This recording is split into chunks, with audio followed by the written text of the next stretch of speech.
tenemos un problema y que en algún momento tenemos que, o por lo menos digamos es la posición que tengo y a lo que me llevó el tiempo que estuve investigando para este libro, para este Yo te avisé, que creo que tenemos que fortalecernos como electorado y que, ¿sabes qué? Que no creemos que entre el hecho de ir a votar y la persona que nos va a representar hay una relación directa.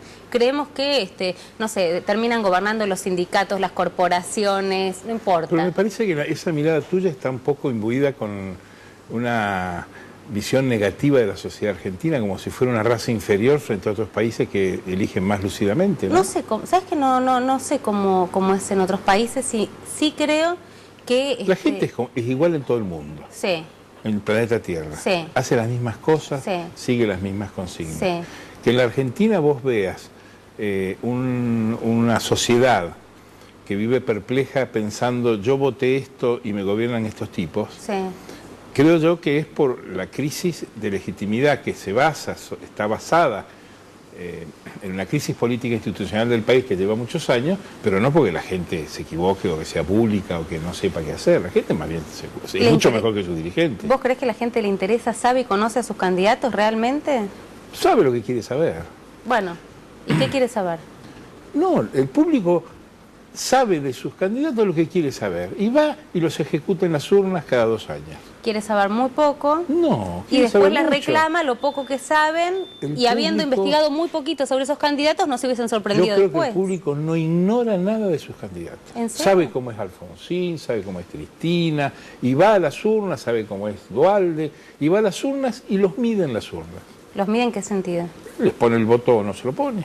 Sabiendo quiénes son. Sí, yo creo que saben. Además, esta es una sociedad hiperinformada, hiperdebatida, se discute, hay 800 programas de cable, el primero de todos. Pero qué posiciones tan distintas que tenemos sobre el electorado. Y bueno, somos diferentes. Esto es como la carrera de caballo. Uno juega al 7, otro al 9, no sé, unos de River, otros de Boca. Sí, no es lo divertido. Ni al fútbol. Pero la verdad es que creo que, a ver, entonces, ¿por qué la sorpresa, la decepción posterior que escuchamos? Me pasa de trabajar en radio constantemente... Porque está quebrado el pacto de representación en la Argentina. Tenés un sistema político que está armado para poner a la sociedad en un desfiladero y hacer que cada elección sea más que una opción entre una cosa y otra. Todos los sistemas que están vigentes, inclusive el de esta elección, estas primarias, la ley de Lema Sante, las candidaturas testimoniales del peronismo en la provincia de Buenos Aires en el 2009, son todas barreras que levanta la dirigencia política para no recibir directamente el impacto de la opinión pública en las urnas. Tratan de amortiguar, de distraer, de confundir, de derivar el voto que viene para acá, llevármelo para acá en una lista espejo o en una lista de adhesión, o en algunas provincias como existe la ley de Lema. Son ardides de una corporación política en un país, en una crisis política, que trata de echarle humo a la gente en la cara para que la gente no ejerza su, digamos, no vote o no decida en función de candidatos que le van después a responder ejerciendo los gobiernos. Y la causa es el voto obligatorio. Pero vos ves la crisis política solamente en la dirigencia, yo la encuentro también en el electorado y creo que hay una responsabilidad compartida en esta crisis política. No, la culpa la tienen los dirigentes y el gobierno. La gente es mucho mejor que la dirigencia y que los gobiernos. ¿Y de dónde sale la dirigencia y los gobiernos que tenemos? ¿También salen de nosotros? De la propia dirigencia. ¿O vienen de... Mira, en la Argentina es uno de los pocos países del mundo en donde el tipo que entra a la política no sale nunca más. Cuando vos viajas por el mundo, vas a Estados Unidos a una universidad, a una cena, te invitan a dar una charla, siempre te encontrás con un tipo que fue diputado en el año 70 y pico, en España yo estuve en la 4ª legislatura, gente, los dirigentes en general, toman la función pública como un servicio público, al que se va a ejercer tareas que hacen para el bien público. ¿Y acá? Y después se vuelve. No, acá Freddy Storani entró hace 40 años y sigue adentro. Vos andá al Consejo de la Magistratura o andá al Senado y a la Cámara de Diputados, mirá los nombres de quienes están designados como asesores. Son todos exgobernadores, legisladores, diputados. El tipo que entra en la Argentina a la política no se va nunca más. Entra a la grilla pública y no se va más. Nilda Garrento entró en el año 73. Pero legitimado por la propia gente. Mirá lo que pasó en Córdoba. La gente legitima estas estadías eternas. Los políticos se resisten al voto de la gente. Lo fortunado que tenés en la Argentina, que pero es un de país... la Sota no se votó solo. ¿Y hace cuánto está? ¿Qué problema hay con De la Sota? No, pero no se votó solo, te digo. ¿Y hace cuánto está? ¿Quién legitima esta estadía eterna que tienen los políticos en el poder? No, pero yo no hablo solo de los tipos. Cuando hablo de que en la Argentina el político que entra al sistema no se va más, no hablo de los que están gobernando. Hablo de los 300 tipos que fueron diputados, senadores, ministros o legisladores que no salen de la grilla pública, siguen cobrando sueldos. Como asesores, como consejeros del Consejo de la Magistratura, como secretarios parlamentarios, subsecretarios parlamentarios, son todos ex. ¿Qué trato de describir con mi respuesta a tu pregunta? Una corporación cerrada, cuya única misión es sostenerse dentro del poder, porque es su único medio de vida, y que se resiste a la demanda de la sociedad. Y trata, por ejemplo, con los sistemas electorales de complicarlos más, de hacerlos más confusos. Vos pensás que el domingo hay una elección primaria y que no se sabe si el resultado va a estar esa noche, no se sabe cómo se va a contar, no se sabe si va a haber título de diario el día siguiente de qué pasó. ¿Por qué? Porque han hecho un sistema tan alambicado y complicado. ¿Para qué? Para huir de la opinión pública. Pero entonces vos tenés un problema de autoestima peor que el mío, en todo caso, como parte del electorado. No, porque si una baja estima de la clase política. Bajísima. No, pero digo del electorado, porque si es así como vos decís, que está esta clase, que se maneja y tiene su propia dinámica ajena al electorado, estamos casi como un decorado. No, el público hace lo que puede, se resiste, vota poco. Fíjate, las elecciones de este año hay elecciones en Capital, 73-75%. La gente, hay voto blanco en buena cantidad, lo hubo en la Capital. O sea, la gente se resiste, de Corcovea tratan de poner una montura y se resiste. Y una forma de resistencia, digamos, o tratar, ni siquiera de resistencia, sino tratar de quebrar este esquema que es bastante siniestro, ¿no sería participar más? Yo creo que la Argentina participa bastante, el público es superior a su dirigencia, trata de resistirse y trata de imponer sus consignas, pero la corporación política es blindada.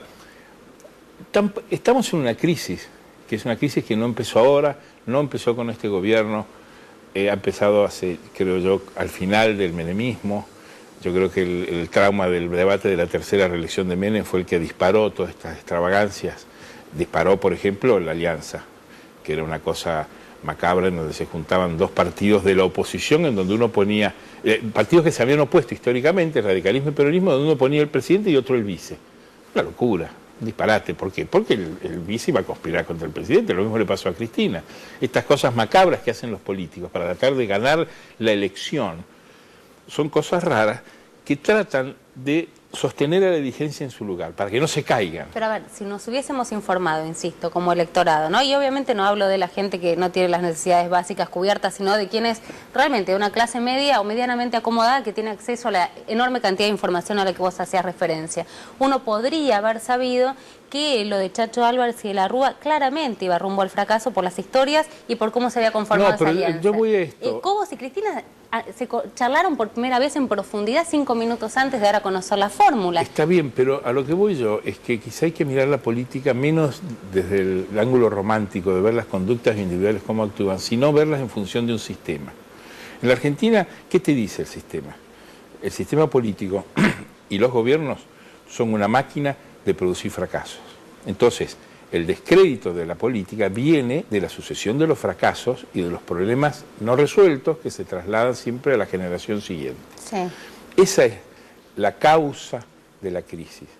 ¿Qué motiva esto? Una actitud en la corporación política de que lo primero que hace es defenderse en el poder, no caer, mantenerse. Y el público, como en la Argentina los gobiernos se caen, consiente eso. Dijo, bueno, dejemos que hagan esto, que hagan demagogia, que vayan en helicópteros tirándole plata a la gente, que le metan a la gente plata en el bolsillo con los subsidios universales o no universales, o lo del combustible, que les regalan millones de pesos a lo del combustible para que no suba el boleto y la gente no se enoje. La demagogia pública al final dice, bueno, que lo hagan porque si no viene el caos y viene el 2001 de vuelta. Pero el problema es la ineficiencia de los gobiernos, que hace que la dirigencia termine teniendo como principal misión sostenerse en el poder. Y esa es la crisis. Ahora, yo creo que el público hace lo que puede. Pero si hubiese una reacción del electorado, ¿no les resultaría tan fácil sostener este esquema? Porque les cuesta mucho, no es fácil. No es fácil. ¿No? No, de ninguna manera, les cuesta muchísimo. ¿En qué sentido? Y les cuesta, están gobernando con el 25-30% de los votos, no tienen presupuesto. Hay medidas que no pueden tomar porque no tienen presupuesto.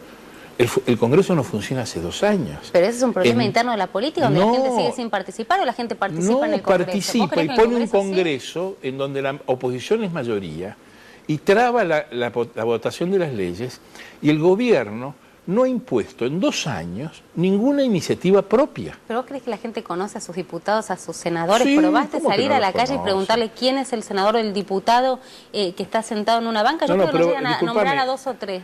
Vos me cambiás de tema. Yo te contesto que en la Argentina a la cooperación política y al gobierno y a la oposición les cuesta muchísimo lo que tienen. No es cierto que les sea fácil. Son ejecutados cada 2 años en las urnas. Hay un Congreso paralizado hace 2 años. El Ejecutivo no ha podido hacer votar ni una sola ley original en el Ejecutivo. Gobierna sin presupuesto. Tiene el Banco Central en comisión. O sea, no es fácil. Viven en el borde del desfiladero. Sí. Decí que tenemos una renta internacional que nos permite, casi te diría, imprimir dólares, que son los que entran por el factor soja, y que todavía no hay ninguna turbulencia. Pero Argentina vive, y la administración vive en el borde de la cornisa. Son grandes caminadores de cornisa. ¿Porque el electorado los complica, crees? No, yo creo que contame el rol del electorado para vos. El electorado hace lo que puede, se defiende de la política acá y en todo el mundo. No le gusta lo que hacen los políticos, más en países donde hacen cosas que al final no funcionan, donde hay inseguridad, la mitad de la economía en negro, no se pueden cobrar los impuestos, hay que hacer demagogia. Cada vez el sistema electoral se complica más y se alambica más. El público es lo mejor que tenemos. ¿Y por qué legitiman esta clase política? No legitiman nada, hacen lo que pueden. Votan, van y votan. ¿A los mismos? No, depende, a veces sí, a veces no. Vamos a ver qué pasa el domingo. No podemos hablar porque estamos de veda. Estamos ahí justo, sí, estamos en la veda, pero vamos a ver lo que pasa el domingo. ¿Vos crees que puede haber, digamos, una respuesta masiva, una reacción? La del 2009, que de esa podemos hablar. Dale, había una rebelión de la burguesía contra el gobierno y la oposición le ganó a Scioli y a Kirchner juntos. O sea, no me digas que les resulta fácil. Les resulta dificilísimo y todavía les sigue doliendo. O sea que no es fácil, no es cierto esa cosa de que la corporación vive tranquila y divertida. Le cuesta mucho. No pueden ir a los restaurantes. Vos vas a un restaurante en la ciudad de Buenos Aires, no ves ningún ministro, ni ningún presidente. El único que va es Scioli, que tiene una cosa ahí extraordinaria en el público, que tiene una identificación que le permite ir a comer a las ligas. ¿Y vos crees que sufrirían escraches hoy los miembros del gobierno? Absolutamente. Vos llamás a un ministro y decís vamos a cenar y te llevan a unos lugares, en el conurbano, hay el puentecito, en lugares rarísimos. No van nunca a donde va la gente. ¿Sí? Un ministro se sienta en la vila y le pegan. Yo creo que son excepcionales esos casos. No. Tal vez